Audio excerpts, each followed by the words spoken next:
Buenas tardes y bienvenidos a todos. Quiero deciros antes de comenzar que, aunque yo pertenezco a la Orden del Temple, pues esta conferencia no va a escuchar nadie nada de proselitismo, de propaganda de la Orden, de apuntaros, ni nada por el estilo. Tampoco vamos a tratar nada sobre esoterismo y toda esa magia que a veces rodea al temple y demás. Vamos a hacer un recorrido sobre la Orden del Temple, primero generalmente, en general, quiero decir, cómo se creó, etcétera, etcétera, pasando rápido sobre eso, para venir a la zona de la península ibérica y demás. Y todo va a ser datos históricos que están impuestos en libros de historiadores, de estudiosos y demás. Es decir, que vamos a ver lo que realmente sucedió o lo que dicen que sucedió. ¿De acuerdo? O sea, no, ya os digo, nada de magia, nada de proselitismo, nada de esas cosas. Bueno, pues entonces nada, vamos a ver si empezamos con ello.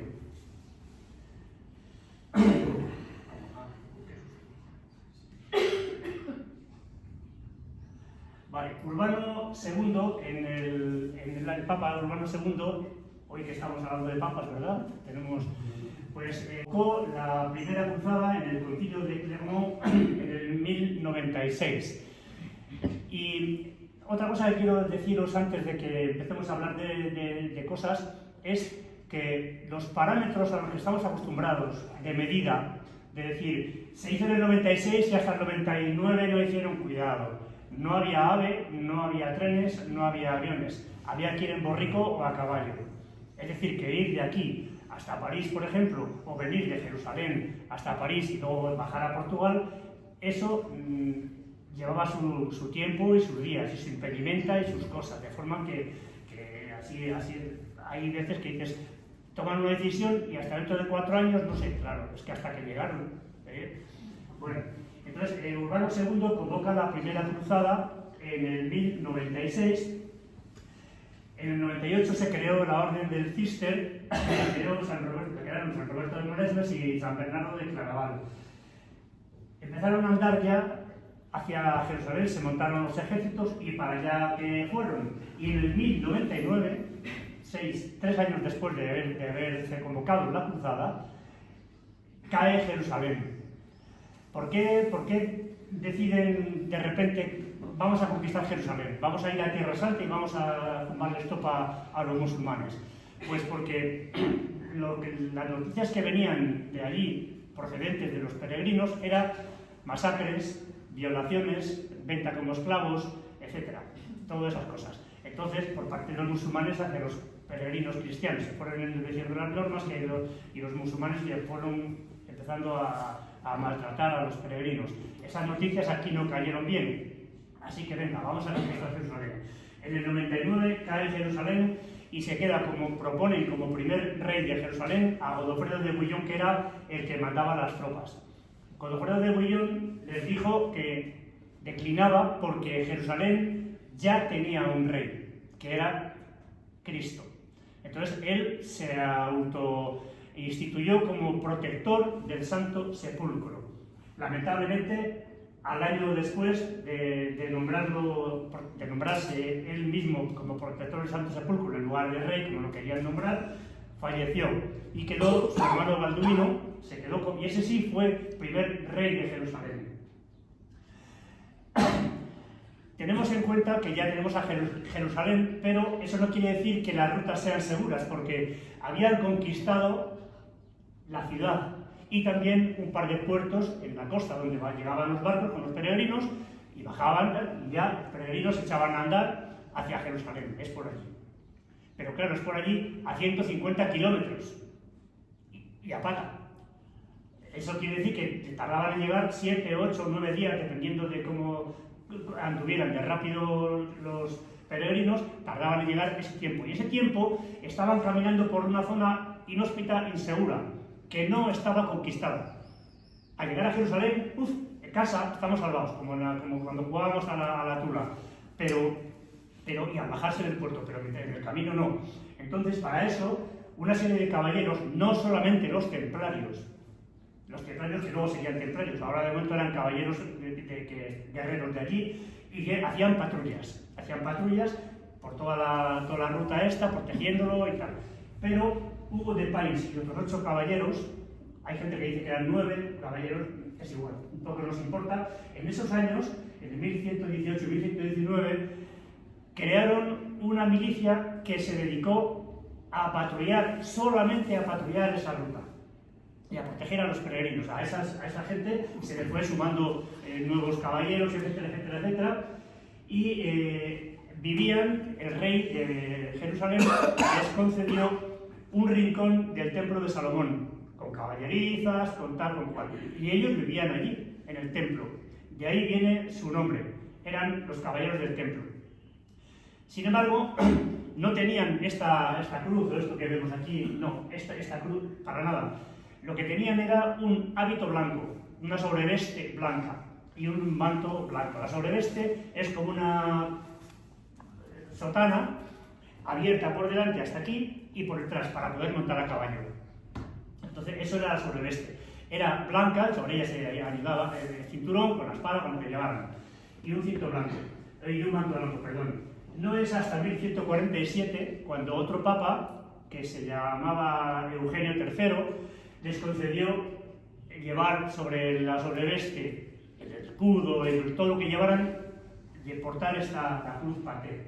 El primer maestre de esa nueva milicia, que el concilio de Troyes se le concede la regla que había hecho San Bernardo de Claraval, de forma que tenían pobreza, castidad y obediencia, pero lógicamente eran célibes, y era la primera vez que un monje o alguien que vivía como un monje envainaba y ceñía espada.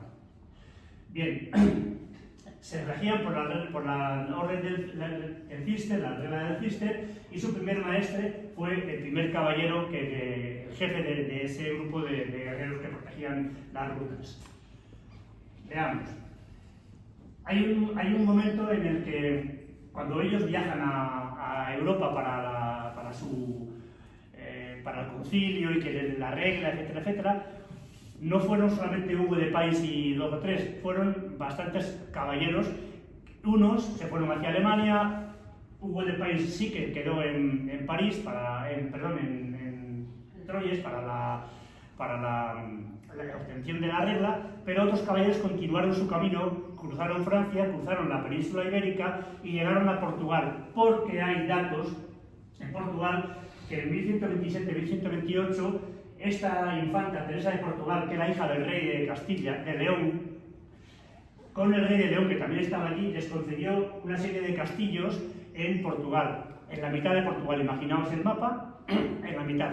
Toda la mitad sur de la península estaba ocupada por los musulmanes, y ahí era nuestra propia cruzada, de forma que es la razón por la que no vemos caballeros que se llamen Pedro de Manzanares llevando tropas a Jerusalén, porque tenían aquí su propia cruzada. De hecho, el papa que les dio la cruz del Temple, Eugenio III, este papa les concedió también una bula a los reyes de Castilla, León, Aragón y Portugal, lo mismo que les concedió a los guerreros que estaban en Tierra Santa. Se consideraba que la península ibérica estaba también en cruzada, aunque no fueran allí, no necesitaban ir allí, ya tenían aquí los musulmanes para tumbarles. Bien, estos castillos de Soure, Logroiva, Cera y el de Tomar, se les concedió la infanta Teresa de Portugal, y Tomar, esa ciudad ahora, es como nuestra Ponferrada. Tiene un castillo precioso, estupendamente bien conservado, y ahí hacen la semana del Temple, y aquello se llena de turistas. En esa época no se puede, hay que solicitarlo con muchísimo tiempo para poder encontrar habitación. Lo tienen todo muy cuidadito, no hay ningún sitio de lo que no cuelgue una bandera del Temple, etc. Y Tomar fue la sede regional para Portugal de la Orden del Temple. Bueno, simultáneamente, en una fecha más o menos, 3 años más tarde, los reyes Ramón Berenguer III y IV de Aragón les concedieron al Temple castillos, tierras en Monzón, Grañén, Barberat, y todos ellos en la frontera árabe, la frontera con los musulmanes.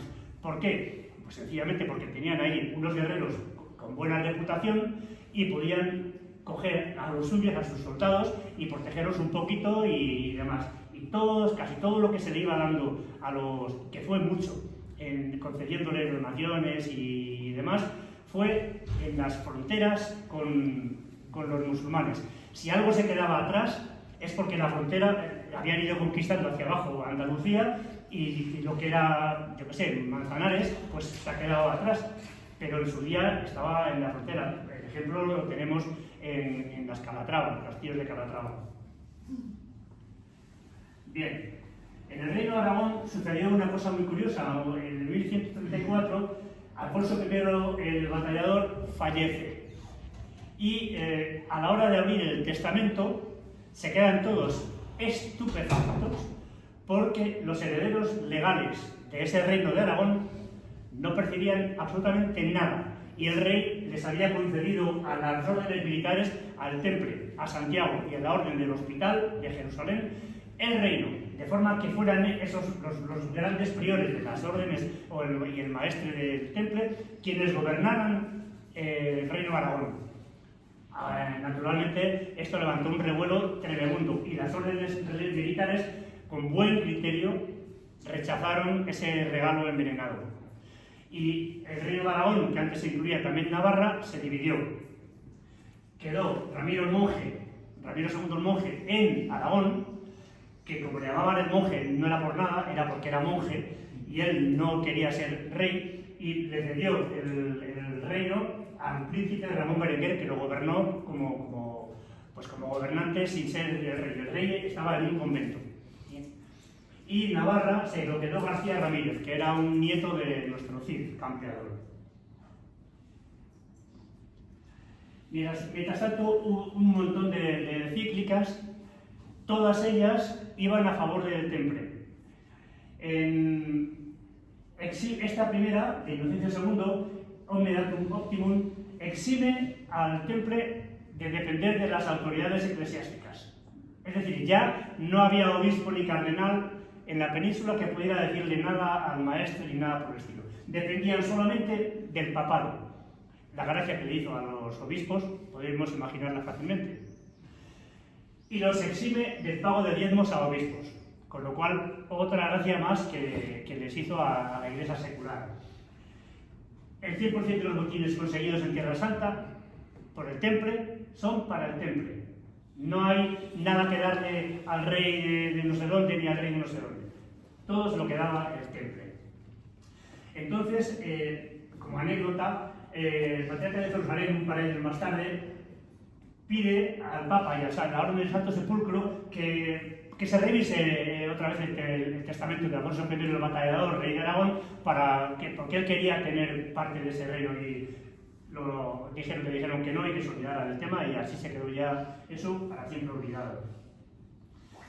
¿Cómo se organizaba el Temple?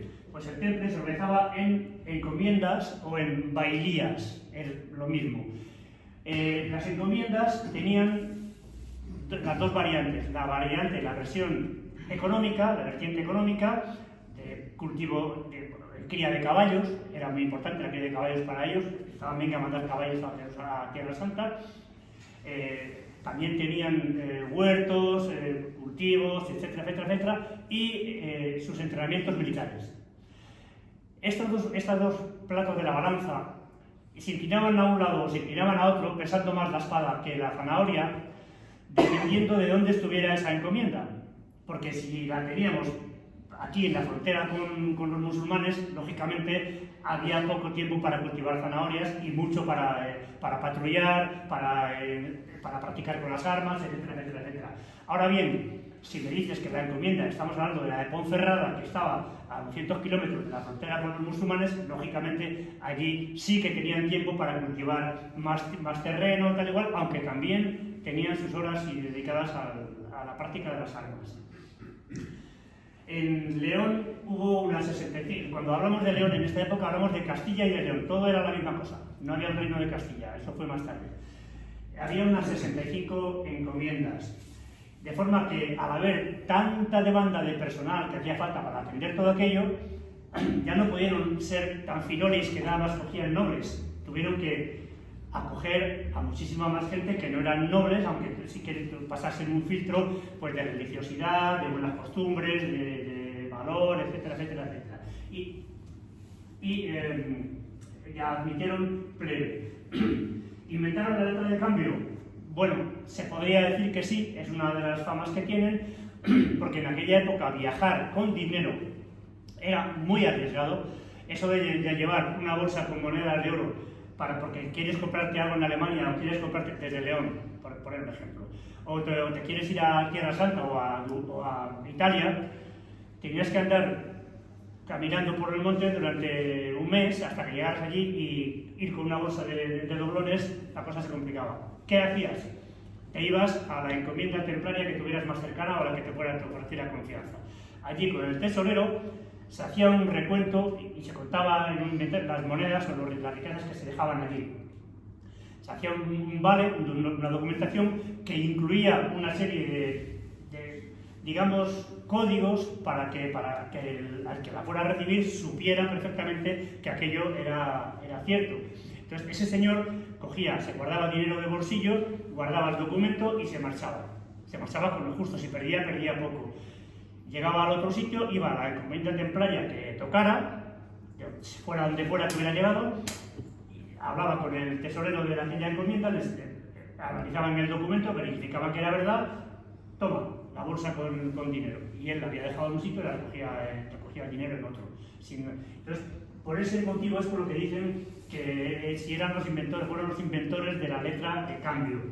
Lo que sí que fueron, por todo esto, de que los reyes le concedían terrenos, le concedían prebendas, los papas también, adquirieron un poder político, económico y militar importante. Fueron una potencia a tener en cuenta en aquella época.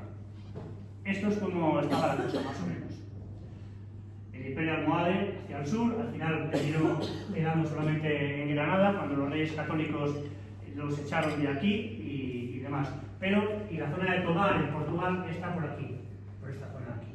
Todo estaba en la frontera, lo que es Castillo de Monzón, Grañén, todo esto está por aquí. Y nosotros no estamos muy lejos de aquí tampoco. Ahora, todo era en la frontera con los almohades. Se van publicándose documentos, otro en Gerona, que le dan posesiones y castillos, los nobles y los reyes, todos en la frontera musulmana, como siempre. Pero eso lo que hacía era darles riquezas y darles poder.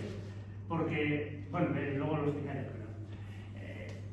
Otra encíclica, Milites Templi, de Celestino II, protege al temple, por si acaso no estaba bien protegido, y le impone a los obispos y al clero una acuestación anual solo para ellos, con lo cual es otra piedra más en los bolsillos de los obispos, porque ya venían recibiendo todo lo que venía del papado relativo al temple, iba en perjuicio de la iglesia secular.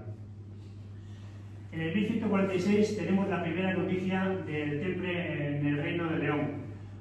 ¿Por qué tan tarde? Si resulta que hace 20 años ya le han dado en Portugal todos aquellos castillos y tierras y demás. Se debe a la pérdida de archivos. A la pérdida de archivos porque cuando salieron huyendo de Francia, allí se quemó todo lo que había y los poquitos que pudieron escaparse, llevándose a algún documento, lo dejaron aquí en la península ibérica, en León, en Castilla.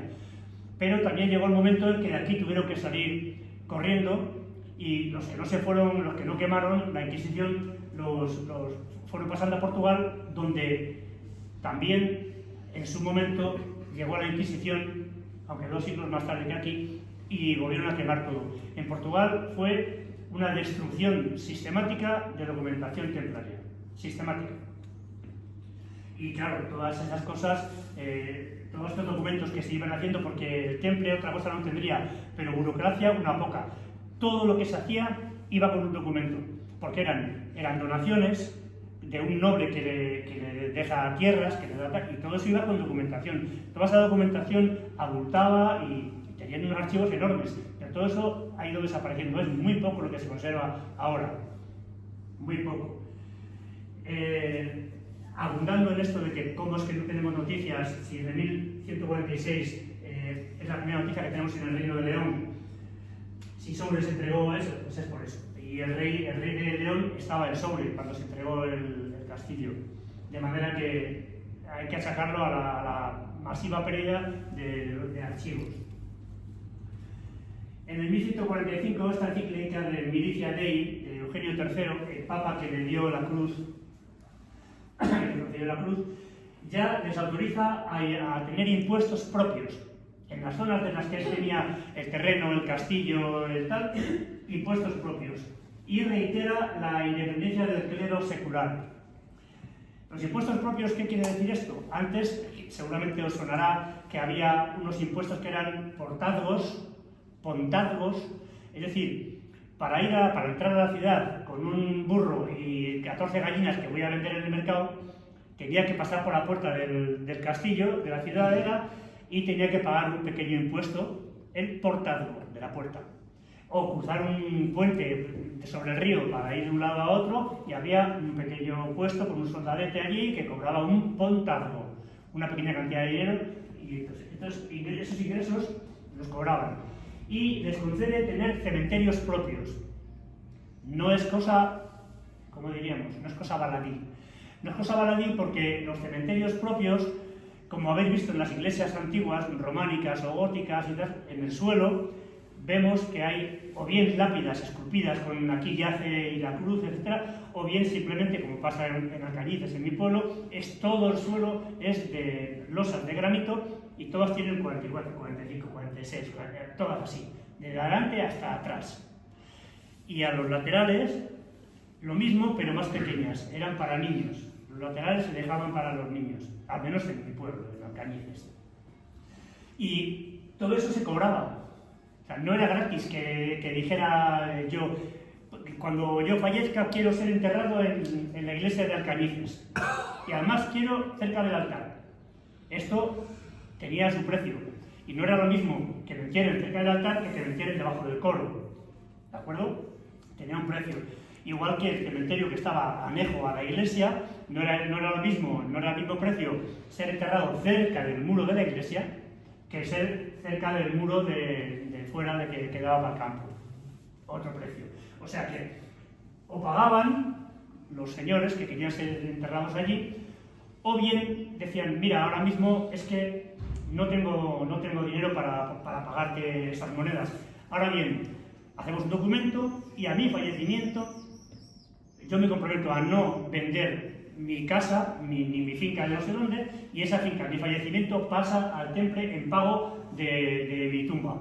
Vale, entonces había ingresos directos o bien donaciones. A ver, ¿qué pasó? Y ahora llegamos aquí a Carrión de Calatrava. Ese es un episodio que a los templarios, voy a decir, nos gusta pasar por encima muy rápido. Pero vamos a dedicarle un tiempo.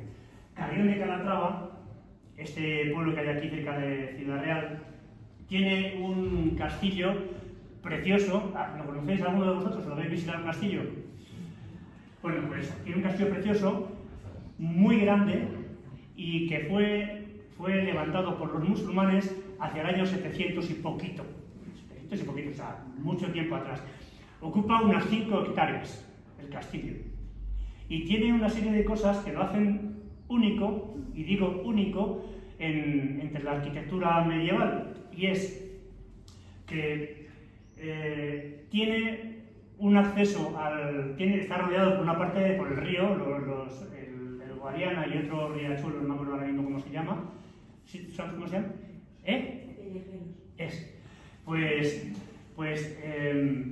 Esta zona es un pantano, un poco pantano. Eso le venía bien al temple, a los defensores, porque por esa zona no había quien metiera una catapulta ni quien metiera un caballo a galope. Estaba claro, era todo cañizales, barrizales y todo. Y es muy grande esa zona, esa extensión. Esa zona del castillo está protegida.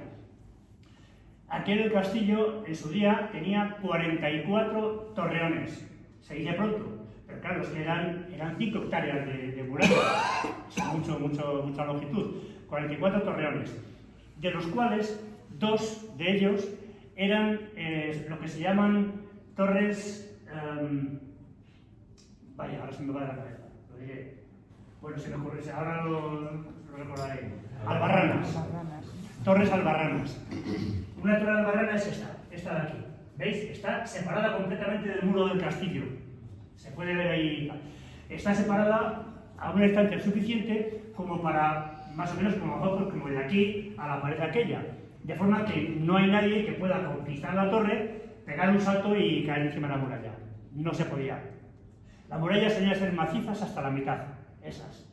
No había puerta ninguna. Se subía por arriba, desde las murallas del castillo, tiraban una pasarela de madera y por ahí pasaban los soldados que iban a defender esa torre. Esa torre tenía almenas y tenía saeteras. Sí que sabéis lo que son las saeteras. Esas ventanas que por dentro es una bocinada para poder meter la ballesta o el arma.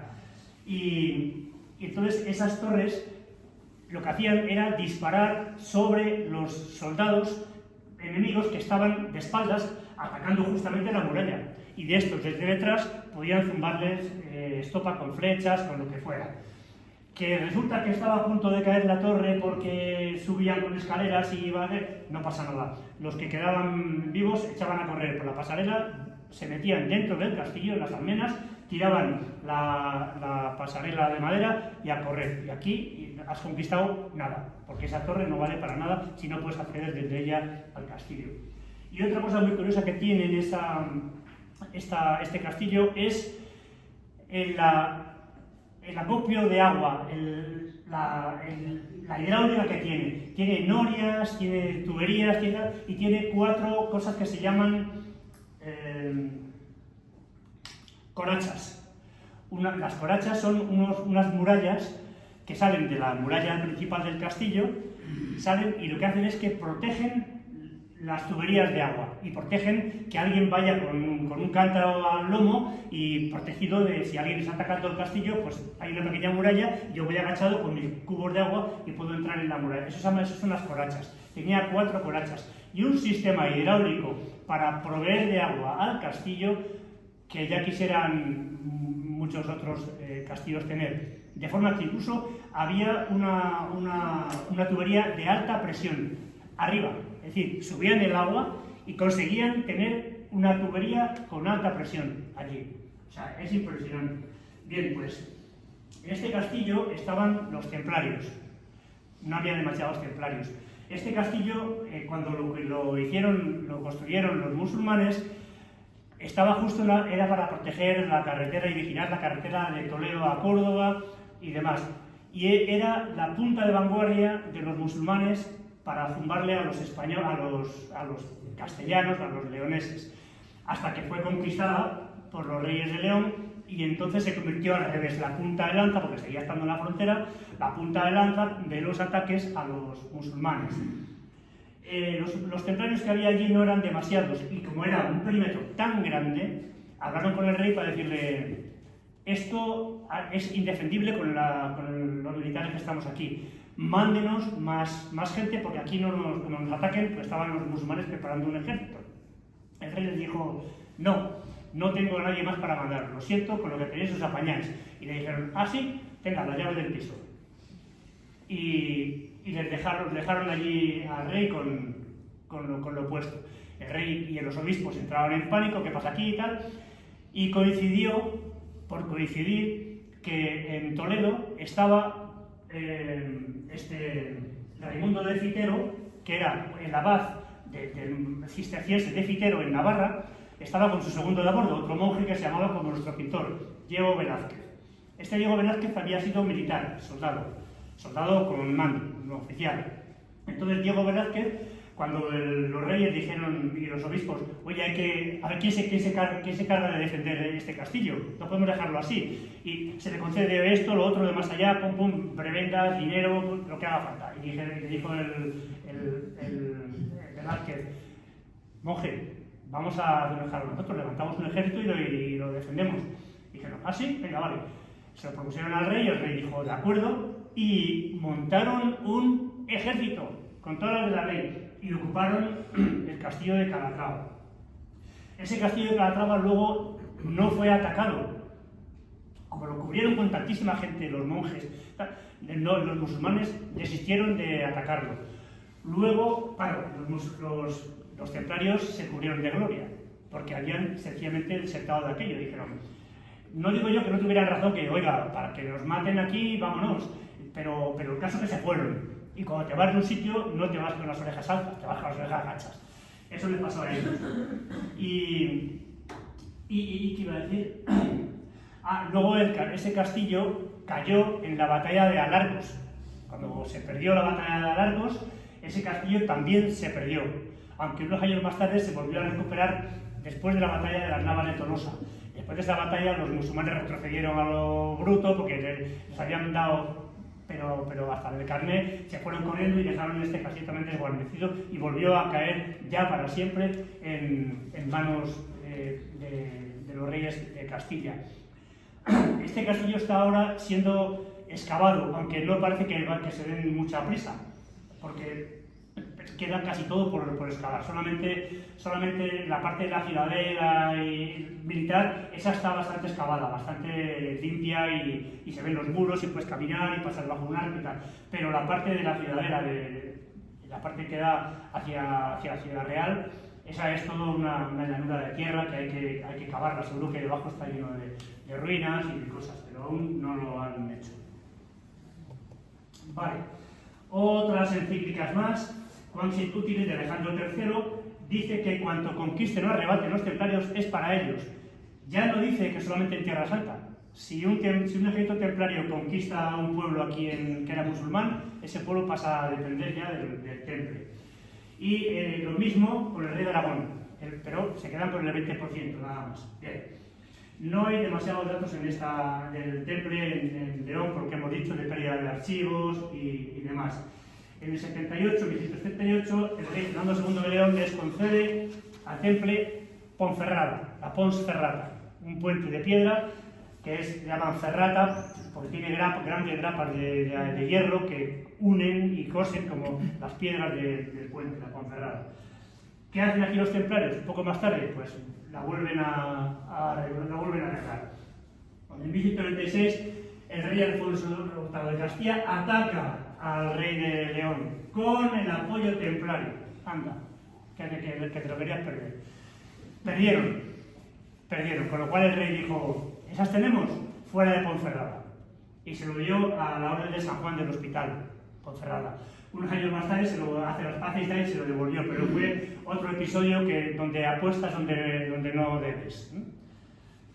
La Ponferrada. Unos años antes, en Alcañices, Zamora, Alcañices es un pequeño pueblo de la frontera de Portugal, zamorano, donde ha nacido gente ilustre. Es un pueblo muy pequeño, es un pueblo pequeñito, tiene alrededor de 1000 habitantes, contando las 3 pequeñas pedanías que tiene, 3 pueblecines chiquitines que tiene alrededor, está muy poco. Y tiene un castillo que tenía 9 torreones también, su muralla, su historia, pero de eso se conserva muy poco, se conservan 4 o 5 torreones y no en muy buen estado. Solamente hay este de aquí, está en buen estado, que lo han restaurado y demás, y la torre del reloj de Alcañices, el torreón del reloj, estaba el torreón hasta la mitad, entonces estaba derruido, pero lo han reconstruido con mampostería típica de allí. Se nota muy claro hasta dónde llega la sillería bien labrada y luego dónde está que parece la tapia de un huerto. Bien hecho, pero pues, se nota muchísimo la diferencia. Y ahí está puesto el reloj, con la campana, con tal igual, y es el emblema del pueblo, el reloj de Alcañices. Bien, pues entonces no hay datos del establecimiento de los templarios en Alcañices. Sin embargo, hay cantidad de gente, de historiadores, que se preguntan si Alcañices no fue la cabecera de la Orden del Temple en la península ibérica, por un montón de cosas que ahora vamos a ir viendo. La primera fecha que tenemos es en 1204. En 1204 ya estamos cambiando de dígito, ya no son 1100 y pico, pero en 1126 recordamos que pasaron por Alcañices o por cerca para irse a Portugal, a 200 y pico, 300 kilómetros al sur de Alcañices, de forma que por aquí pasaron por estas fechas. Y ese castillo no se edificó en un rato. Vale. El maestro Nuño Froilaz, maestre del provincial del Temple, es un dato para que podría apoyar la idea de que aquello era la sede del Temple. Su maestre de Castilla y León residía allí. Recibe a Alfonso IX, a su hijo y al obispo de Santiago de Compostela, porque la Orden de Santiago tenía pretensiones de que aquello, y argumentaba que aquello había sido en su día de la Orden de Santiago y lo quería recuperar.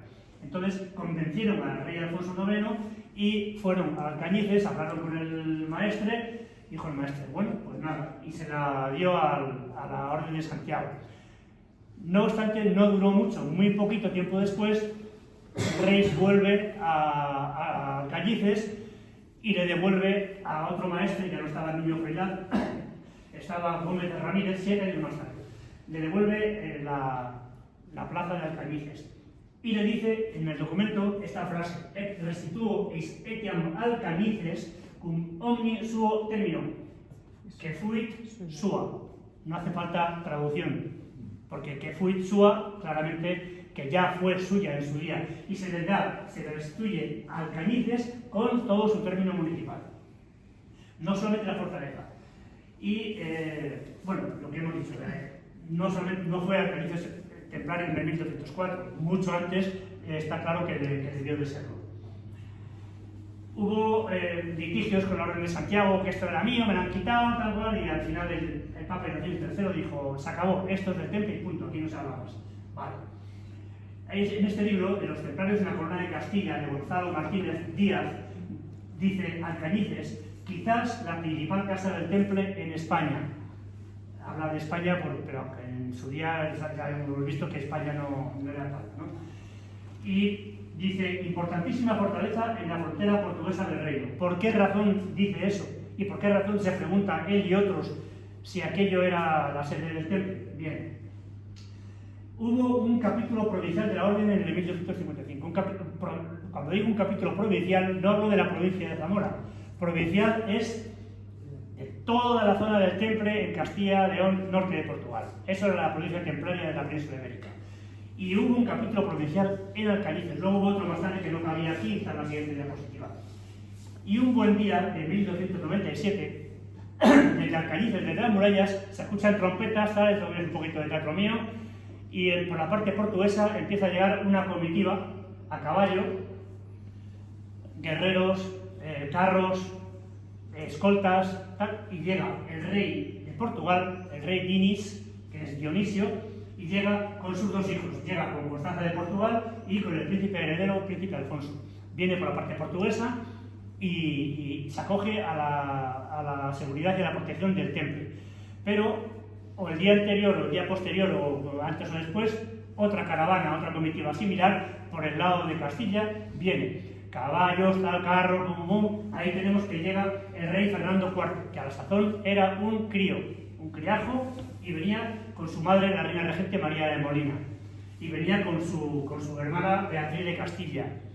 Entonces, y por supuesto, ¿qué venían a hacer aquí? Antes, cuando hablamos de fronteras, no es como ahora que llegas a la frontera, estás en España, llegas a la frontera con la barrera, allí en Francia, levantan la barrera, hago así, se baja la barrera por detrás y ya estoy en Francia. O sea, una raya, una línea es la frontera ahora, pero antes no. Antes la frontera eran zonas de frontera, no estaban bien determinadas ni bien delimitadas las fronteras. Y había sus racias a un lado y a otro de la frontera, venían los portugueses y quemaban las cosechas de un pueblo español, bueno, castellano o leonés, robaban las gallinas y se marchaban. Y decían, ah, que sí, verás tú. A la siguiente, vuelta para abajo, unos caballeros españoles a Portugal a hacer la misma historia. Eran zonas inseguras. Y todas las zonas de frontera, tanto de aquí como de Alemania, como en cualquier parte, eran zonas muy particulares, porque tenían su propia idiosincrasia y su propia forma de vivir. Eran zonas inseguras por definición. Eran zonas en las que el idioma valía más que supiera siquiera chapurrear el de los demás. ¿vale? En la zona esa, que es la raya con I latina, la raya de Portugal con España, esa zona, en España está la zona de Aliste, la zona de mi pueblo, y al otro lado es Trás-os-Montes. Pero todos los que estamos a un lado y a otro somos rayanos. Para los portugueses, decirle que ¿eres rayano? Sí, sí, soy rayano. Pues que es de un pueblo de por ahí, cerquita. O yo también soy rayano, pues soy de un pueblo español cerquita. Rayanos. Nos llevamos todos muy bien. Tradicionalmente siempre ha sido así. Ha habido muy buena relación con los portugueses. Entonces, como esa zona, y hay un idioma que se llama portuñol, es un megamix de portugués-español que era un chapurreo raro. Bueno, venían básicamente a arreglar el problema de fronteras, para que se acabaran esas historias de agresiones aquí, agresiones allá, terminaron. Vamos a decir cuáles son las fronteras. Y empezaron a marcar accidentes naturales. Un río que les venía bien porque venía en la dirección correcta, este río que va a ser la frontera, geógrafos y demás. El río hace así para otro lado y no nos viene bien, pero esta línea de crestas o este valle sí, pues seguimos el valle, se anota todo. Y se firmó eso, no solamente en la zona de Alcañices, se firmó eso Galicia, Zamora, Salamanca, para abajo. De forma que llegaron hasta Badajoz y de toda la zona que era de León. Y esa frontera se delimitó perfectamente, dando lugar a situaciones tan graciosas como que de repente una ciudad que era portuguesa, al frontera hace así y dice, ya somos españoles, esto va a traer narices. O al revés, una ciudad española, un pueblo español, de repente se ve que está en manos portuguesas. No pasaba nada, se fue haciendo y ya está. Aún hay reclamaciones por ahí en Badajoz de pueblos que dicen que eso es Mequinenza, uno de esos, que dice que nosotros somos... Y otras situaciones también graciosas, como que un pueblecito que hay cerca del mío, se llama Río Honor del Puente, hay un puentecito pequeño, el pueblo son 14 casas y otras 14 aquí, no muchas más, y la iglesia. Y el río, pum, se mete en la frontera. El pueblo era español, era del Reino de León, o del Reino de Castilla, ya en nuestras fechas no sé cuál sería una u otra. Y de repente, esta parte aquí es portuguesa, esta parte aquí es española. ¿Qué sucedió en la práctica? Nada. La gente siguió viviendo a su bola y tranquilos, y ahora, pues a lo mejor el que vivía aquí dijo, bueno, pues como este Portugal, si quieres te la vendo al portugués, dijo el portugués, bueno, ¿por qué no? Pues y la compro. Y se fueron comprando cosas de una para otra con tiempo y sin ruidos, ni sin broncas, ni sin nada. Se fue haciendo todo muy, muy tranquilo. En toda esta zona de la raya y en Galicia y todo, que es lo que yo conozco, las fiestas siempre son en común con los portugueses, o ellos con nosotros. Las romerías, la Virgen de aquí, la Virgen de Alcañices, venga, va a Portugal, a no sé dónde, que es una romería que van 4 vírgenes, y vienen en fin, las relaciones personales y humanas han sido siempre muy buenas. Bien, ya tenemos que los reyes estos, Fernando VII y Dinis, han firmado el acuerdo. ¿Cómo le damos a eso validez y duración en el tiempo? Muy sencillo. ¿Cómo se hace eso? Con bodas reales. Fernando IV se promete con Constanza de Portugal y el príncipe Alfonso, eran niños todos ellos, con Beatriz de Castilla. Esas bodas se celebraron en su día y dieron continuidad a los pactos que se habían ido firmando. Y luego otro capítulo provincial. De forma que, 2 capítulos provinciales. Se firma un tratado importantísimo con el Reino de Portugal. No fueron a hacerlo a Coruña, ni fueron a hacerlo a Ponferrada, ni fueron a hacerlo a Jerez de los Caballeros. Fueron a hacerlo a Alcañices. Eso los historiadores piensan que no es por cualquier cosa. Y cuando los reyes el rey de Francia, Felipe el Hermoso, y el Papa, el Clemente V, que el Clemente tenía bastante poco, persiguieron al Temple, dieron una orden general de captura y demás. En Francia se respetó, se hizo muy rápido, muy en secreto, y cayeron prácticamente todos enseguida. Aquí no se hizo eso, no se les hizo ningún caso, únicamente en Aragón un poco, porque el rey de Aragón era, no sé si era primo o hermano del rey de Francia, era familiar, entonces le hizo un poco de caso y él fue deteniendo a algunos en Monzón, tal y cual. Pero la gente, incluso en Monzón de Finca, en Aragón, allí, la gente protegía, los monjes se encerraron en sus castillos y la gente los protegía. Los ciudadanos tenían túneles por los que le pasaban las ovejas, las cabras, las gallinas, la leche, en fin, todas estas cosas. Y hasta que al final ellos se quisieron rendir.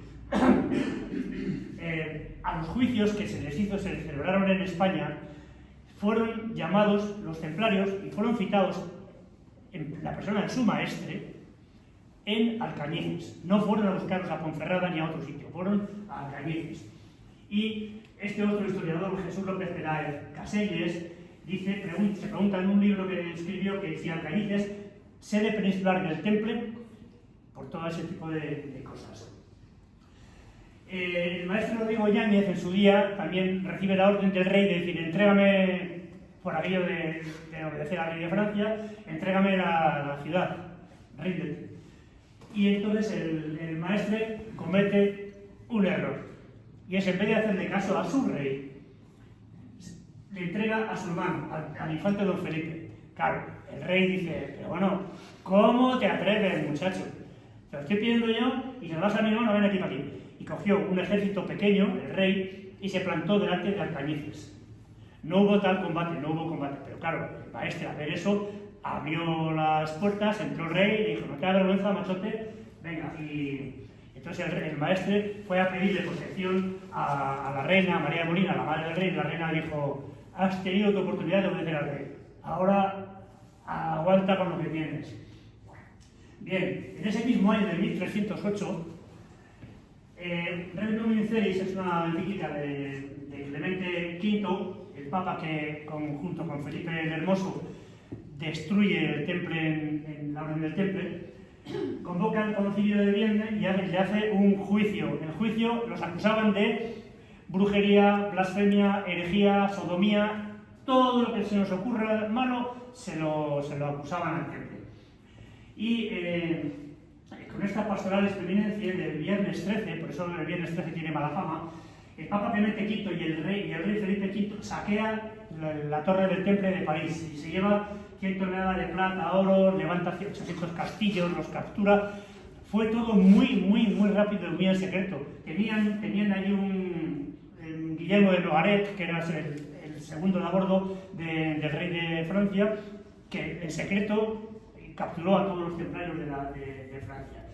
Hubo un seguimiento diverso de esa orden de captura. En Francia sí, ahí fueron todos directamente a prisión. Los poquitos que pudieron escaparse se huyeron hacia la península o tiraron en un barco hacia Inglaterra o lo que fuera, pero muy poquitos escaparon. 1308. El Papa Clemente V dice: ¿cómo es que en España, en Castilla, no me hacen ni puñetero caso? Otra, Azón y un Ferrer noticia, que todo el mundo lo sepa. Ordena al rey Fernando IV de Castilla detener a todos los templarios. Y son aquí muy lentos en obedecerle. ¿Por qué? Pues muy sencillo, porque no tenían esa fama de la que nos acusaban los franceses. Vamos a ver, el rey francés. El Papa era un pobre hombre. Era un pobre hombre que no fue capaz de decirle al rey de Francia que no, machote, que no. Simplemente se plegó a sus dictados, a sus cosas. El rey de Francia se adelantó en muchísimas cosas a lo que pudiera hacer o no hacer el Papa, de manera que quemó templarios sin juicio, hizo cosas así para forzar y obligar al Papa.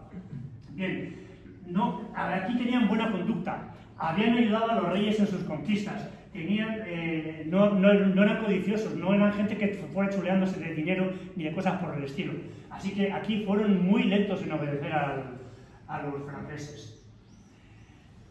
Fueron citados a un juicio en Medina del Campo, los templarios, de la provincia de aquí, vamos a decir, de España, Portugal y Castilla y León. Los emisarios reales fueron a Alcañices a darles la orden de presentación de todo el temple, no fueron a ninguna otra parte, fueron a Alcañices.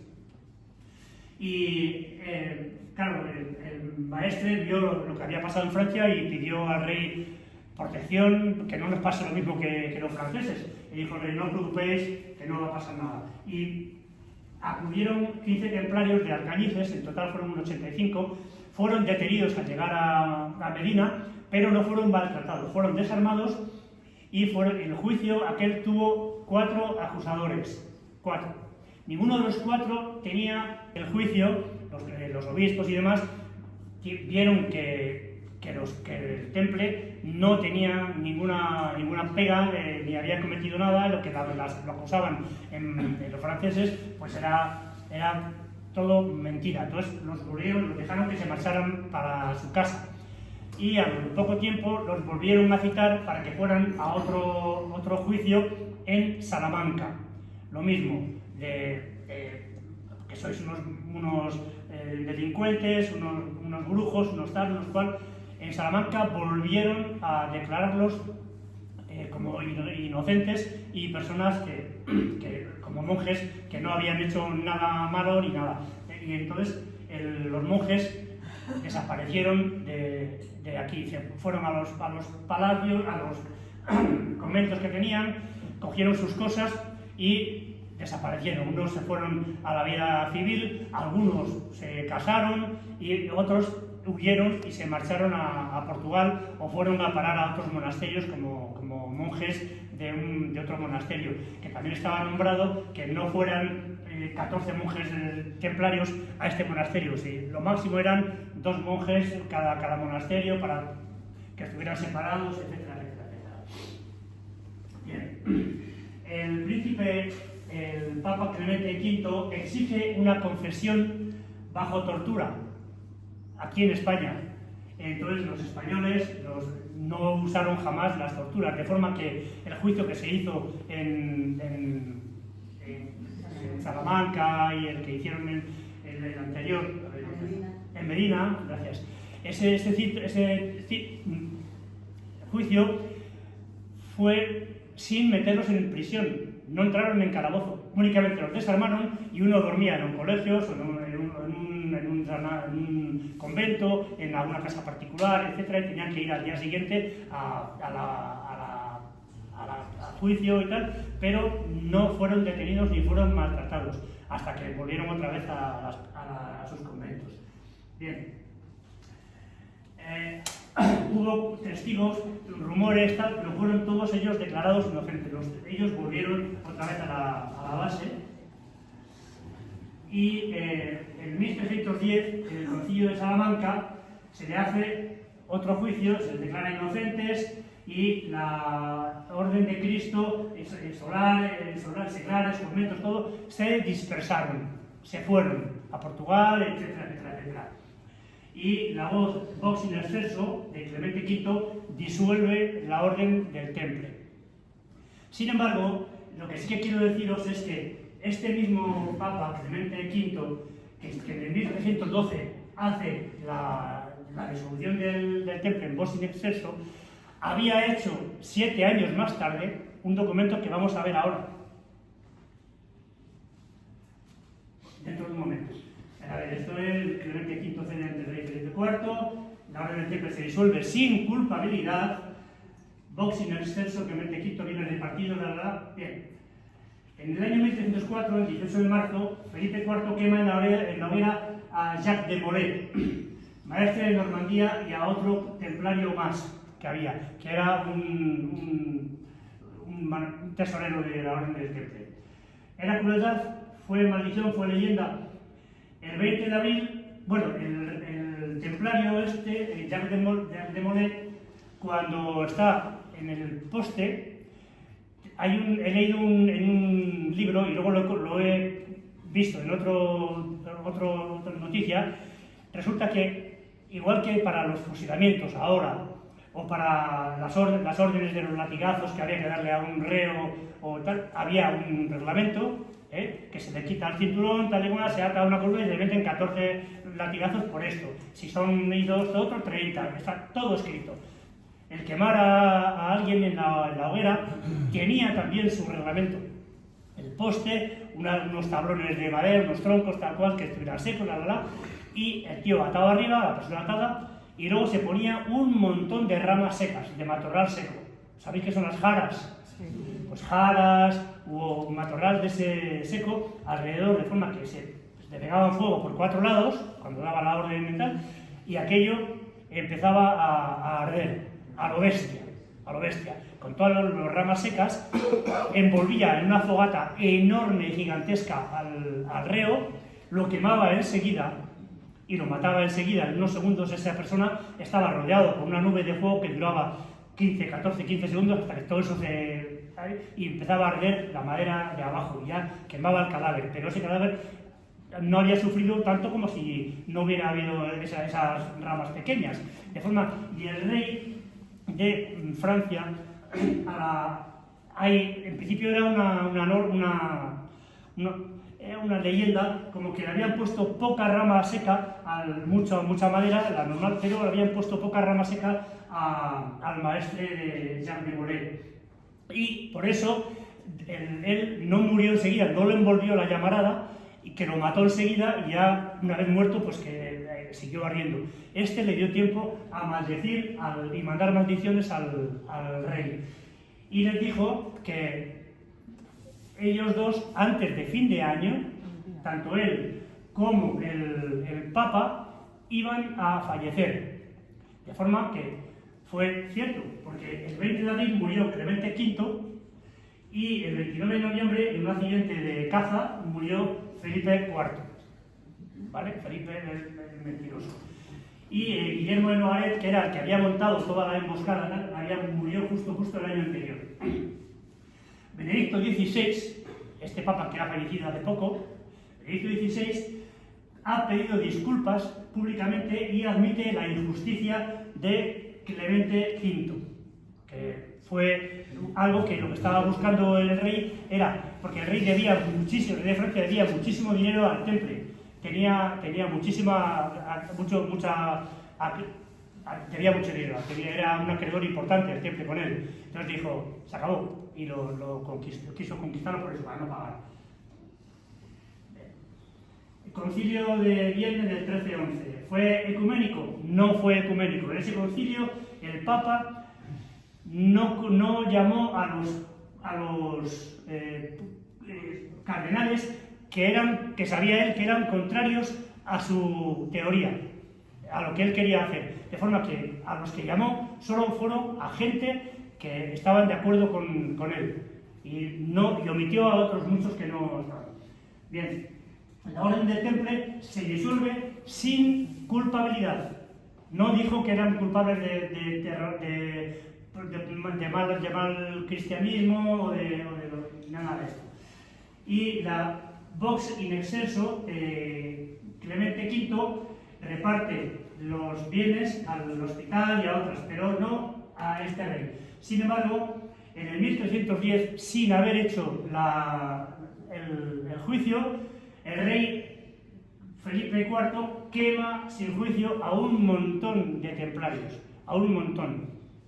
De hecho, cuando se declaró que el temple se disolvía y tal, sin condenarlo, mantuvo en la prisión al maestre y al maestre de Normandía y tal, los mantuvo en prisión varios años después de que disolvió el temple, sin declararlo culpable. Los tuvo en prisión para luego meterlos en las hogueras y quemarlos.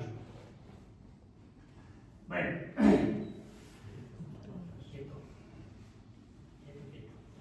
En octubre hay un concilio en Salamanca, se les declara inocentes,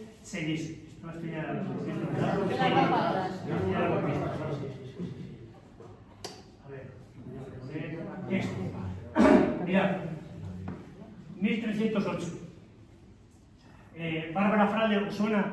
Esta señora es una investigadora, una historiadora investigadora. Tiene permiso para investigar en los pergaminos del Vaticano, sí, tengo la cabeza muy paja.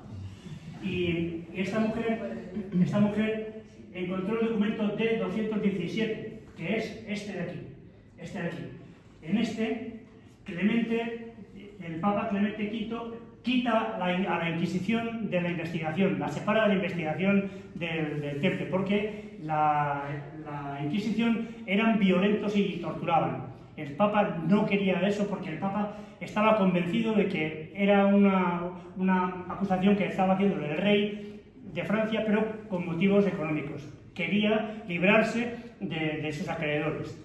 Bien, este documento exonera al temple, ves que está en el 1308 y al otro lo queman en el 1312, me parece que hemos dicho a los chicos.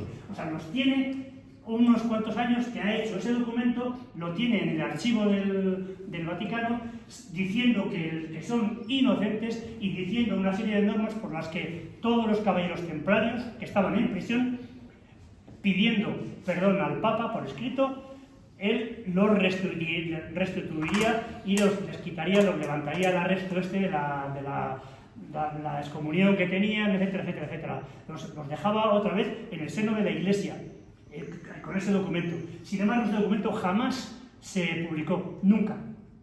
Y se hizo antes de que hicieran el juicio de los templarios. Antes, lo hizo el Papa, porque el Papa estaba convencido de que no eran culpables de lo que se les acusaba, de las herejías y todas esas barbaridades de homosexualidad y demás. Bueno, ese documento no fue publicado oficialmente.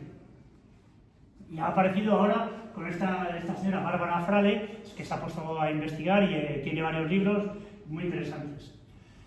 En Portugal, en el 1319, se crea, con todos los que habían ido huyendo para allá, la Orden de Cristo, los templarios. Juran la obediencia al rey, la regla de San Benito y las normas de Calatrava. No olvidemos que las normas de Calatrava son normas templarias también. La sede está en Castromarín y en el 1357 se van a tomar castillos, tierras, viajes y a Oriente. Allí contribuyen con el rey en la guerra contra los musulmanes, etcétera, etcétera, etcétera. Y el escudo de la Orden de Cristo en la actualidad es aquel de allí. Ese es la Orden de Cristo. Como veis, es una cruz latina metida dentro de una cruz templaria. Es una cruz latina. La cruz templaria, como veis, como sabéis, es así, es más corta, ¿vale? Pero es más o menos lo mismo. Lo que pasa es que es una latina. Esto lo que os suena es lo que lleva Ronaldo. El escudo de fútbol de la Federación Portuguesa de Fútbol actualmente. Es el escudo de Portugal y la cruz templaria detrás. Caballeros famosos, Vasco de Gama era templario, Magallanes también lo era, Enrique el Navegante y Pedro Álvarez de Cabral. En el siglo XVI la Inquisición desaparece en Portugal a cuenta de la Inquisición, el temple desaparece a cuenta de la Inquisición. Pero todos estos descubrieron la India, descubrieron zonas de América, África, etcétera, etcétera, etcétera. Mirad el Sagres, el buque escuela de la Armada Portuguesa. ¿Qué llevan sus velas? La cruz del temple. En este caso es una cruz latina, la cruz templaria. ¿Veis? Esto es reciente, son fotos de Alcañices, la del centro, con la cruz del temple, y los Boy Scouts, en un pueblo cerca de una romería que había por allí fiestas, la cruz del temple, en una banderina de Boy Scout. Tienen mucha fama el temple en Portugal. Esos son los combatientes portugueses, mirad la cruz del temple, el navío Vasco de Gama, el San Rafael, tiene otro barco, no me acuerdo cómo se llama, es gemelo y también tiene las velas así. Y esto, la cruz que veíamos antes, del Congreso Internacional de Militares en Lisboa, también con la cruz del temple. En Portugal tenía 26 encomiendas templarias y en Zamora ahora había 7, Alcañices, que es mi pueblo, tiene Fortaleza, Alba de Aliste, también muy cerquita con Fortaleza, y el resto pues eran tierras más al interior, cultivos y demás. Encomiendas que había en el mundo, templarias, unas 1500. En Castilla y León, 65, 70, 126 castillos, estos son ya datos, así que tal. En Portugal había 26 castillos y el temple duró 184 años en la península ibérica. Bueno, en Portugal duró 2 siglos más, pero en lo que era la península ibérica, o sea, en España, duró 184 años y 7 años de progreso. Esta torre es una torre templaria de la que hasta aquí veis que son sillares gordos, pero aquí ya es pequeño. Esto es nuevo todo y es la torre del reloj de Alcañices, de mi pueblo. Torre templaria. Era uno de los dos torreones de del portón de entrada al castillo. Y creo que esto es todo, si no me equivoco. Sí. Así que nada.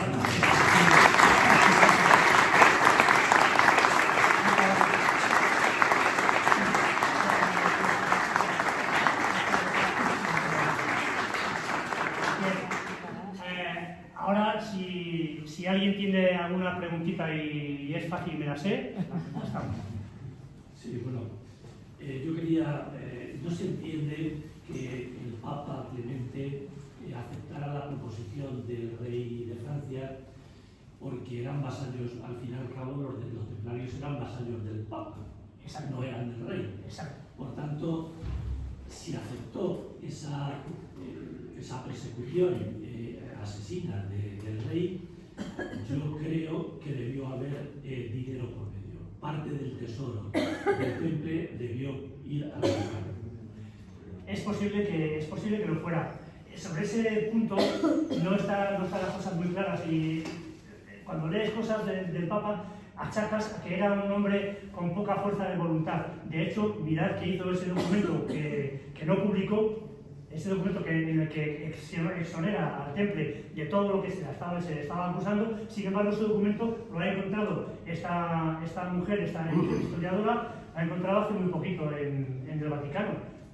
Yo creo que el Papa era un hombre de muy poca personalidad, muy poca personalidad. No dudo que a lo mejor le dijeran, toma, quédate con... Y era un enfermo también. El Papa falleció, no era asma, era otra cosa que tocaba los pulmones.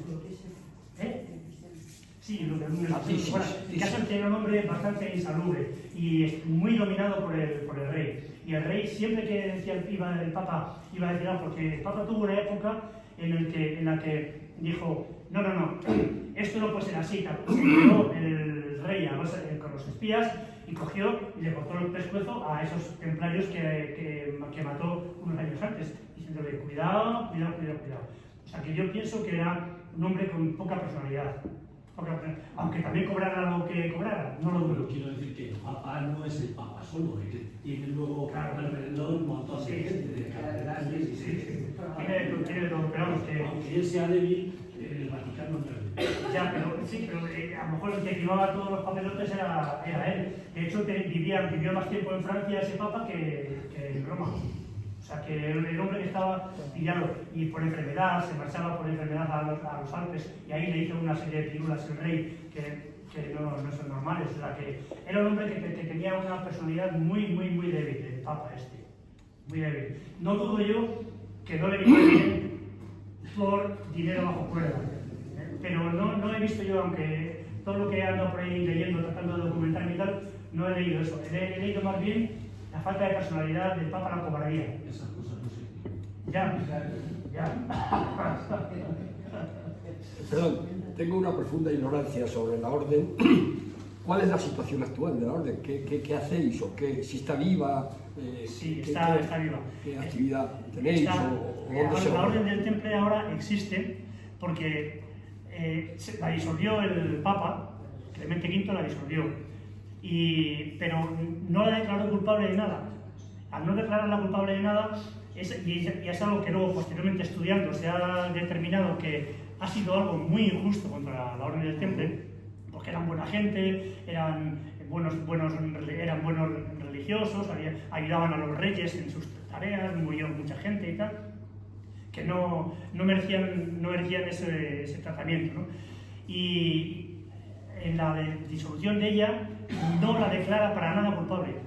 La Orden del Temple se disuelve sin más. De hecho, el Papa lo que quería era unirla a otra orden, no me acuerdo qué orden. ¿Hospitalarios? Sí, pues sí, es verdad, hospitalarios. Quería unir las dos órdenes y que se integraran con los hospitalarios y dejar el Temple quieto, porque el Papa estaba convencido de que los templarios no eran los sinvergüenzas y depravados que decía el rey. Sin embargo, bueno, y ahora, en base de eso, pues hay en Estados Unidos, en América del Sur, en Europa, hay cantidad de encomiendas templarias y muchas de ellas están uniéndose, y también nosotros recibimos de vez en cuando a alguien, oye mira, que hemos hecho en Toro, en la provincia de Zamora, hemos hecho algún acto nuestro, hemos invitado a gente de otras encomiendas que han venido de Murcia, de tal, de cual, y tenemos hermanamientos con otras encomiendas y demás. Pero ¿cuáles son las funciones hoy? ¿Tenéis algún...? Yo le puedo decir las funciones de mi encomienda. En mi encomienda ahora estamos haciendo obras de caridad. Aparte de que cada día nos hacemos una pequeña oración en común por la mañana, un saludo por WhatsApp en nuestro grupito, y luego hacemos proselitismo. Yo soy en mi encomienda, soy el que se encarga de seleccionar y tratar a la gente que dice, a mí me gustaría tal, yo los informo, hablo con ellos, hacemos análisis, tal cual, y al final emito mi evaluación. Soy el preceptor de la encomienda. Y otra gente tiene otras funciones. Y hacemos obras de caridad. En Navidades hay muchísima gente que tenemos en listas con Cáritas o con otra gente que nos provee de datos y nos dice, esta familia no puede, ya tiene suficiente con conseguir un poco de latas de esto, de lo otro, más allá, un poco de judías verdes, tal cual, pero claro, lo que no le dan es turrón, tal, pegadillas, y eso lo hacemos nosotros. También le damos comida o le ayudamos a pagar una mensualidad, ¿vale? Que lo pagamos nosotros, no le damos el dinero, toma, págalo. No. A ver, y nosotros pagamos aquello para que esa persona no tenga que soltar él sus 60 euros, lo pagamos nosotros y con nuestras cuotas. Compramos cestas de Navidad con dulces, básicamente dulces, turrones, estas cosas, para celebrar la fiesta. Porque para comer diariamente ya Cáritas les da o lo que sea, pero Cáritas no les da turrón, de eso se lo damos nosotros, en total. Entonces, sí, un segundo, ¿qué? Otras cosas. Otras cosas. Sí, hacemos, y también hay una misión religiosa en África Central que nosotros estamos protegiéndola. Hace poco yo hago unas huchas, cerritas vestidas de templario y tal, y las vendemos a un precio muy económico, pero ese dinero íntegro va a la misión esta. Y esta misión ahora hemos hecho una capilla allí con el misionero, hemos comprado 10 máquinas de coser, que son de esas de pedal, de las de antes, no son eléctricas, son de las de pedal, y la negra que se ve en muchas tiendas de recuerdos, una máquina negra, Vertein o la que sea, y han comprado de esas, le hemos mandado también de forma particular un par de cajas con tijeras, reglas, telas, alfileres, cosas de costura, para que monten una escuela de costura y con las negritas allí y tal. La iglesia que han construido también, en fin, ese tipo de cosas. Y este tipo de conferencias que las hacemos otra persona y yo, pero no se pide dinero, ni una hucha fuera, bueno, ahí dentro fuera, nada de eso, simplemente explicamos el temple y se responde a preguntas, pero no hacemos proselitismo de, bueno, ahí tenéis estos papeles para que quieran, no, eso no es cosa nuestra, ¿sabes? Es lo que hacemos. Muchas gracias. Nada, eso es. Yo quería preguntar, Sí. bueno, en primer lugar, felicitarle por su charla, que ha sido interesante, muy densa y claro, muy desconocida para mi persona. Yo quiero saber, ¿tienen ustedes unos estatutos, tienen un reglamento de funcionamiento a nivel interno? Sí. ¿Cómo están estructurados ustedes? Sí. ¿Qué órganos tienen? ¿Cómo están coordinados? Pues sí, lo estamos, porque si no sería muy difícil, nos meteríamos haciendo cada uno sus cosas y no estaría bien. Todo lo que de vez en cuando hacemos un capítulo, como yo vivo en Zamora, otra gente vive en Madrid, etcétera, otros viven en Soria, pues hacemos un capítulo por videoconferencia.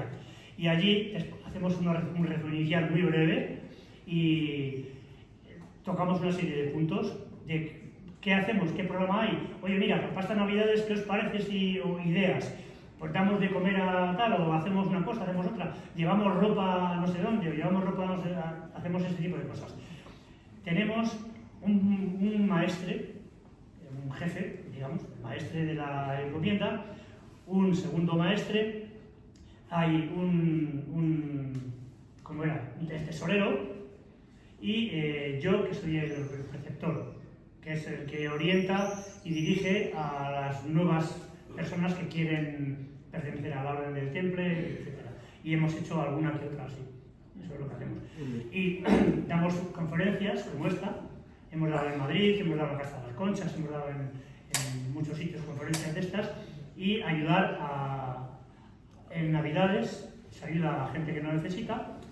Y en África, esa misión, pues estamos bastante metidos con ella, de ayudar económicamente. Económicamente, ¿y cómo se subvencionan ustedes? Pagamos nosotros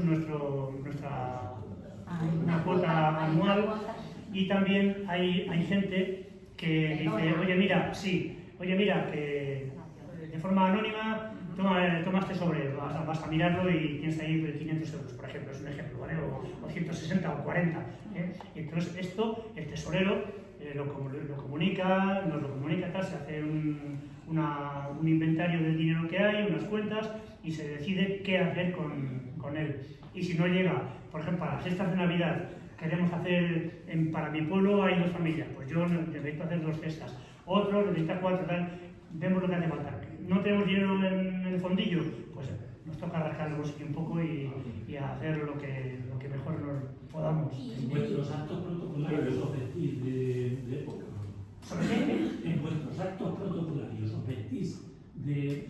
Hemos decidido no disfrazarnos, entre comillas, disfrazarnos.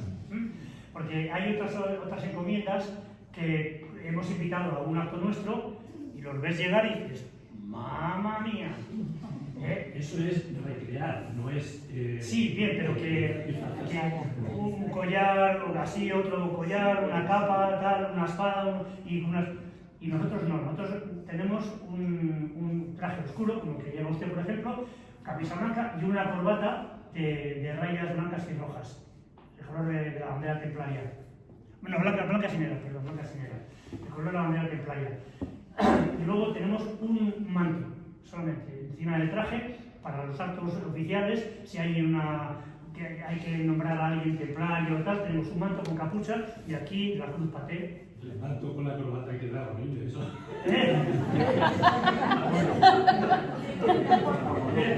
No sé si tengo por ahí. Bueno, muy bien. El manto blanco es una capa con capucha y que tiene aquí un cierre aquí, y el resto es... Aquí pueden ir a la chulería del Temple, que verán a un templario con su espada, su escudo y su manto con capucha. No, Muy bien. Claro, para el acto te pones la capa, pero luego cuando estás haciendo otras cosas, pues te quitas la capa tranquilamente y estás en el traje y ya está. Pero no nos... Yo quería solo decir que los portugueses y los españoles en la raya, en toda la raya, que es toda la frontera de Portugal, en el norte y el sur, pues se llevan muy bien, son muy buena gente, pero ellos, los portugueses, dicen, en portugués, dicen, de España ni los ventos ni los casamentos. Que nos llevamos bien, pero que... La verdad es que toda la frontera, yo he estado, como ha dicho, pues yo he estado destinado en Orense, que también es frontera con Portugal, esa zona, y hay también muy buena relación con los portugueses en la zona de Portugal. La gente va y viene sin problema ninguno. En Zamora, la zona de Portugal, es como si estuvieras en casa. Y además, a mí me llama la atención porque los portugueses casi todos hablan español. Sí, es verdad. A la inversa, muy pocos españoles hablan portugués. Es verdad. Muy pocos. Sí, sí. ¿Qué? Por la zona de Badajoz, sí. Sí, ¿eh? Sí, por la zona de Badajoz, sí, mezclando ahí, sí. Sí, sí. O sea, muy cercanos a Portugal. En Badajoz está el Jerez de la Frontera. Allí tienen un castillo precioso, el Jerez de la Frontera. San Jorge, Pero eso Lago, Cádiz, toda ¿no? esa hora. Jerez de los Caballeros, tiene los Caballeros. Dentro de lo poco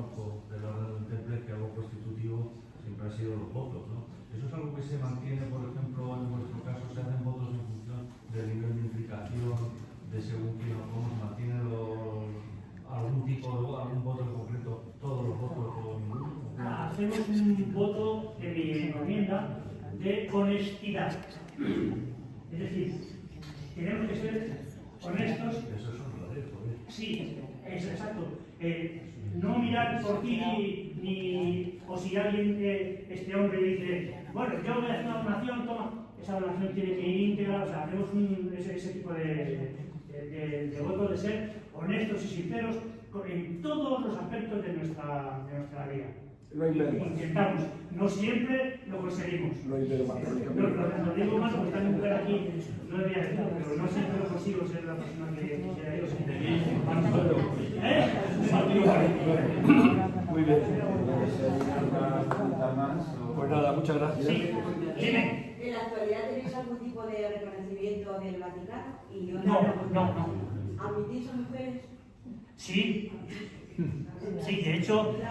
de hecho hay la única mujer que tenemos ahora en mi encomienda es que yo soy preceptor y estuvimos ahí un montón de tiempo hasta que yo le di cosas a leer, entrevistas, tal y cual, y ahora es dama templaria de nuestra encomienda. Sí, la única que hay. Muy bien. Pues ya está. Pues muchísimas gracias.